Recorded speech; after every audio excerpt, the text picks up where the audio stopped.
kenapa sampai sekarang itu masih ada dosa gitu? Padahal ya Yesus sudah datang menghapus dosa kita, terus mengapa masih ada dosa gitu? Zefanya 3 ayat 17.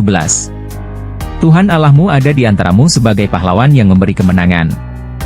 Ia bergirang karena engkau dengan sukacita, ia membaharui engkau dalam kasih-Nya, ia bersorak-sorak karena engkau dengan sorak-sorai.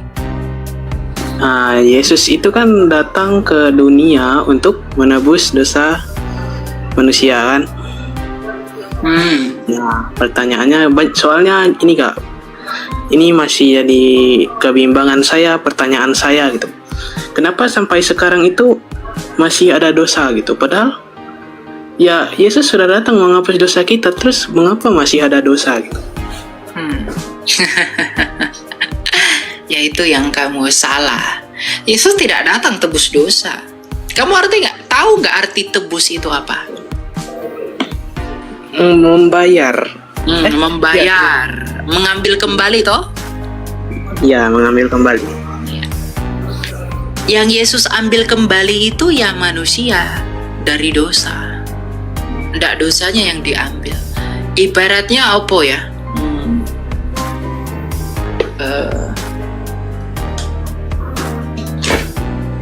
Sesuatu di dalam kotak ini. Nggak, kamu ada di dalam kotak ini. Ya. Ini anggaplah ini dosa. Saya kasih apa ya? Koin inilah, bentar ya. Nih koin. Nih koin di sini. Dia ini di dalam kotak lah. Anggaplah ini di dalam kotak. Ya. Yesus itu mengambil seperti kamu mengambil koin ini dari kotak. Yesus pun begitu mengambil kamu dari dosa.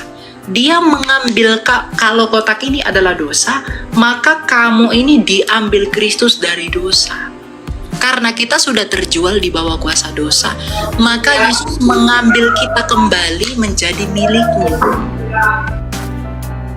Ya, kita sudah terjual di bawah kuasa dosa, maka kita itu diambil kembali menjadi milik Tuhan. Melalui kematian. Makanya ayat Alkitab berkata, Dia yang melakukan surat hutang dosa kita di kayu salib. Dengan apa Dia mengambil kita dari kuasa dosa itu? Ya dengan kematiannya, melalui kebangkitannya.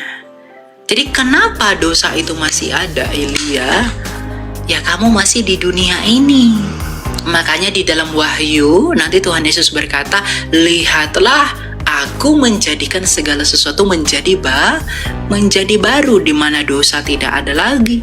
Maka penderitaan, kesakitan, lain-lain itu tidak ada lagi. Dosa nanti akan dikalahkan dan dibuang ke dalam perapian yang menyala-nyala. Nah, itulah dosa itu. Jadi, kita yang diambil dari dosa, kita diambil kembali menjadi milik Allah.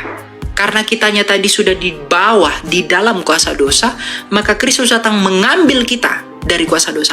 Bagaimana caranya? Karena kita ini sudah di dalam kuasanya dosa. Bagaimana caranya Kristus mengambil kita dari kuasa dosa? Dia injak dosa ini dengan mati bersama-sama dengan kita, maka Dia kalahkan kematian ini, maka kita dibebaskan. Dia bangkit, maka kita pun bisa dihidupkan. Jadi kalau dikatakan kenapa Yesus mati, ya Dia memang harus mati untuk mengalahkan kematian melalui kebangkitannya. Dengan caranya, dengan matinya Ia, itu membuktikan bahwa Dia mengalahkan maut itu. Kalau Dia tidak mati, Dia tidak bisa bebaskan kita. Karena dengan kematiannya Dia mengambil kunci maut itu dan menginjak maut itu dan bangkit hidup kembali. Iblis dikalahkan. Ya, jadi itu alasannya kenapa Dia harus. Ya Kak. Jadi begini Kak, berarti Yesus ibarat sudah mengambil kita dari dosa, seperti penjelasan Kak Elia.